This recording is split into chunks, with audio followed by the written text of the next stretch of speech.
Assalamualaikum warahmatullahi wabarakatuh. Perkenalkan, nama saya Nurhalisa dan teman saya Putra Pratama Yasir. Kami akan mempresentasikan materi kami, yaitu tentang pendekatan psikologi dalam memahami perilaku komunikasi manusia. Komunikasi sangat esensial untuk pertumbuhan kepribadian manusia. Kurangnya komunikasi akan menghambat perkembangan kepribadian. Komunikasi sangat erat kaitannya dengan pelaku dan pengalaman kesadaran manusia. Dalam pendekatan psikologi Pisar menyebut 4 ciri pendekatan psikologi komunikasi, yaitu sebagai berikut. Yang pertama, penerimaan stimuli secara indrawi. Pada proses ini, komunikasi diawali atau bermula ketika panca indera kita ditempa oleh stimuli.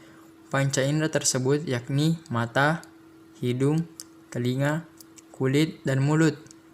Yang kedua, proses yang mengantarai stimuli dan respon.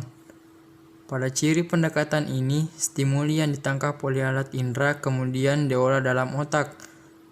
Yang ketiga, prediksi respon. Pada pendekatan ciri ini, respon yang terjadi pada masa lalu dapat dilihat serta dapat diramal responnya untuk masa mendatang. Yang keempat, penangguhan respon. Pada pendekatan ciri ini timbul perhatian pada gudang memori atau memory storage dan set atau penghubung masa lalu dan masa sekarang. Ciri-ciri pendekatan psikologi komunikasi.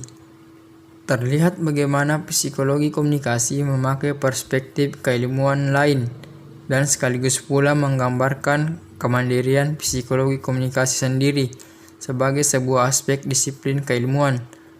Dari gambaran itu dapat dikemukakan bagaimana tujuan umum psikologi komunikasi. Tujuan psikologi komunikasi secara umum. Yang pertama, psikologi meneliti kesadaran dan pengalaman manusia.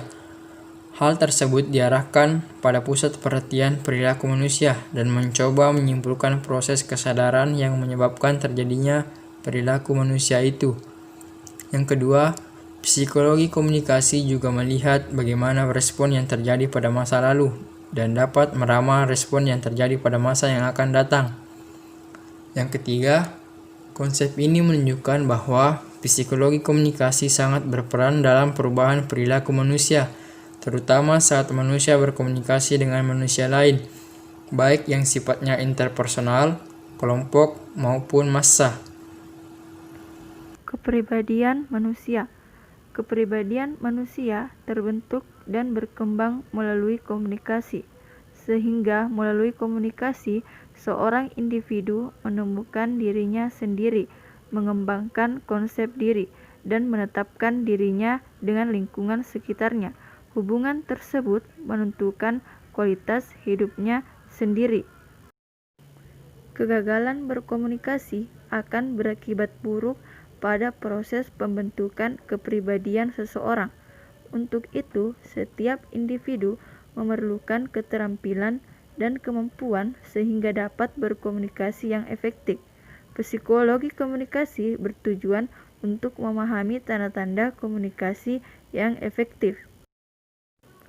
Dalam berbagai bentuk kontekstualnya, komunikasi merupakan peristiwa psikologi dalam diri masing-masing peserta komunikasi, seperti yang terungkap dalam berbagai teori seperti teori simbolis atau yang lainnya. Dengan kata lain, psikologi mencoba menganalisis seluruh komponen yang terlibat dalam proses komunikasi.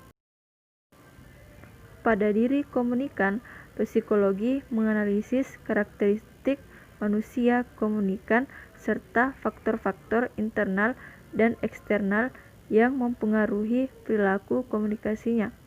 Sedangkan pada diri komunikator, psikologi melacak sifat-sifatnya dan bertanya, apa yang menyebabkan suatu sumber komunikasi berhasil dalam mempengaruhi orang lain, sementara sumber komunikasi yang lain tidak. Mungkin cukup sekian materi dari kami, dan terima kasih. Wassalamualaikum warahmatullahi wabarakatuh.